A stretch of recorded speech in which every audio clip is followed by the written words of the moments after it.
أعوذ بالله من الشيطان الرجيم. بسم الله الرحمن الرحيم. ياسين والقرآن الحكيم إنك لمن المرسلين على صراط مستقيم تنزيل العزيز الرحيم لتنذر قوما ما أنذر آباؤهم فهم غافلون لقد حق القول على أكثرهم فهم لا يؤمنون إنا جعلنا في أعناقهم أغلالا فهي إلى الأذقان فهم مقمحون وجعلنا من بين أيديهم سدا ومن خلفهم سدا فغشيناهم فهم لا يبصرون وسواء عليهم أأنذرتهم أم لم تنذرهم فهم لا يؤمنون إنما تنذر من اتبع الذكر وخشي الرحمن بالغيب فبشره بمغفرة وأجر كريم إنا نحن نحيي الموتى ونكتب ما قدموا وآثارهم وكل شيء أحصيناه في إمام مبين واضرب لهم مثلا أصحاب القرية إذ جاءها المرسلون إذ أرسلنا إليهم اثنين فكذبوهما فعززنا بثالث فقالوا إنا إليكم مرسلون قالوا ما أنتم إلا بشر مثلنا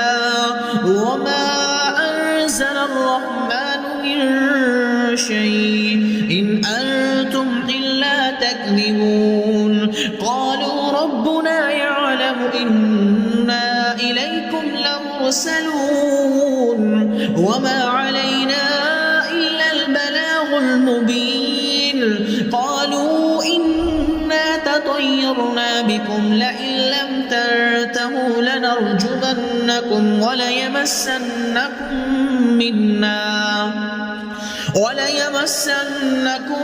منا عذاب أليم قالوا طائركم معكم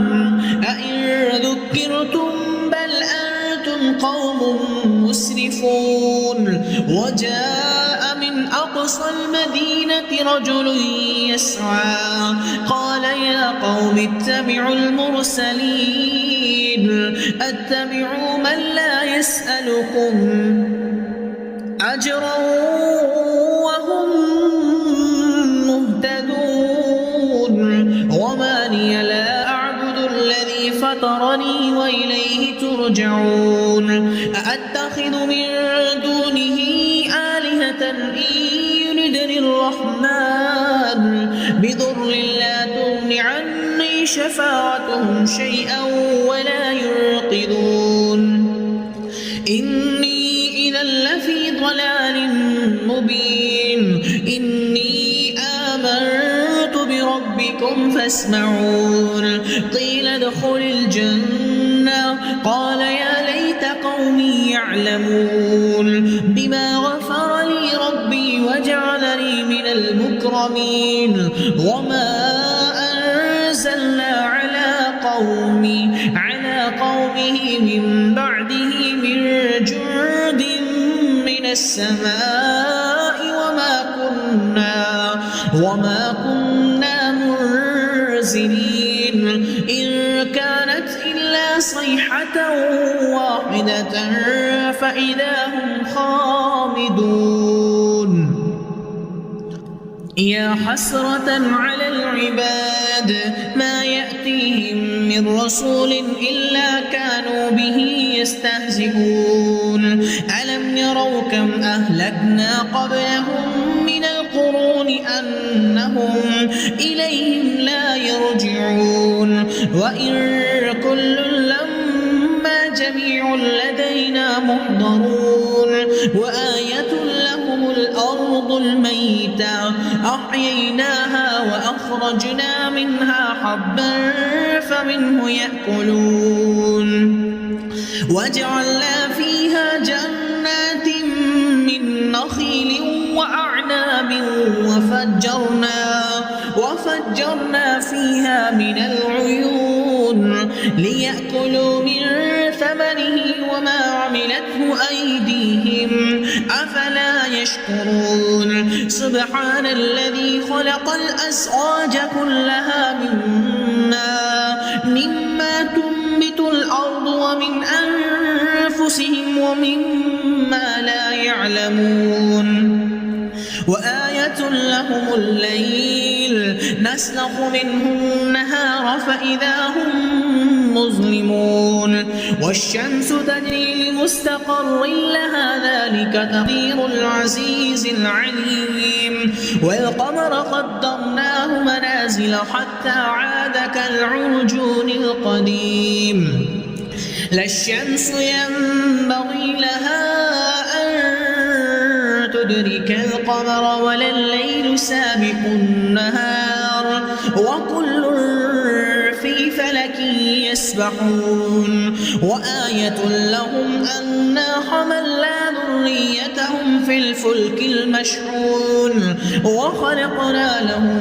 من مثله ما يركبون وإن نشأ نغرقهم فلا صريخ لهم ولا هم ينقذون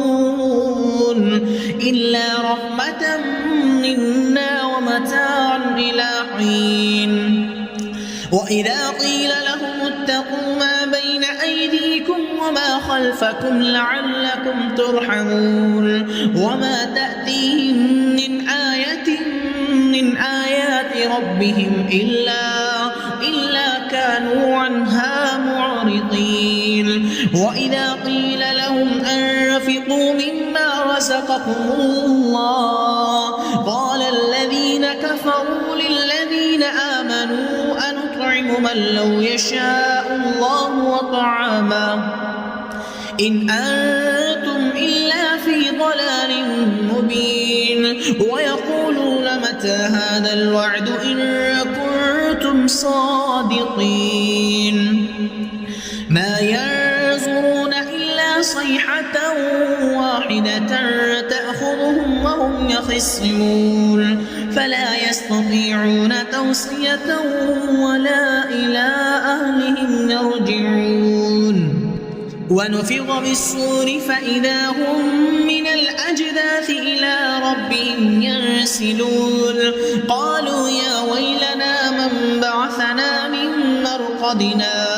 هذا ما وعد الرحمن وصدق المرسلون إن كانت إلا صيحة واحدة فإذا هم جميع لدينا محضرون فاليوم لا تظلم نفس شيئا ولا تجزون إلا ما كنتم تعملون إن أصحاب الجنة اليوم في شغل فاكهون هم وأزواجهم في ظلال على الأرائك متكئون لهم فيها فاكهة ولهم ما يدعون سلام قولا من رب رحيم وامتازوا اليوم أيها المجرمون ألم أعهد إليكم يا بني آدم ألا تعبدوا الشيطان إنه لكم عدو مبين وأن اعبدوني هذا صراط مستقيم ولقد أضل منكم جبلا كثيرا أفلم تكونوا تعقلون هذه جهنم التي كنتم توعدون اصلوها اليوم بما كنتم تكفرون اليوم نختم على أفواههم وتكلمنا أيديهم وتشهد أرجلهم بما كانوا يكسبون ولو نشاء لطمسنا على أعينهم فاستبقوا الصراط فأنى يبصرون ولو نشاء لمسخناهم على مكانتهم فما استطاعوا مضيا ولا يرجعون ومن نعمره ننكسه في الخلق أفلا يعقلون وما علمناه الشعر وما ينبغي له إن هو إلا ذكر وقرآن مبين لينذر من كان حيا ويحق القول على الكافرين أولم يروا أنا خلقنا لهم مما عملت أيدينا أنعاما فهم لها مالكون وذللناها لهم فمنها ركوبهم ومنها يأكلون ولهم فيها منافع ومشارب أفلا يشكرون واتخذوا من دون الله آلهة لعلهم ينصرون لا يستطيعون نصرهم وهم لهم جند محضرون فلا يحزنك قولهم إنا نعلم ما يسرون وما يعلنون أولم ير الإنسان أنا خلقناه من نطفة فإذا هو خصيم مبين وضرب لنا مثلا ونسي خلقا قال من يحيي العظام وهي رميم قل يحييها الذي أنشأها أول مرة وهو بكل خلق عليم الذي جعل لكم من الشجر الأخضر نارا فإذا أنتم منه توقدون أوليس الذي خلق السماوات والأرض بقادر على أن يخلق مثلهم بلى وهو الخلاق العليم إنما أمره إذا أراد شيئا أن يقول له كن فيكون فسبحان الذي بيده ملكوت كل شيء وإليه ترجعون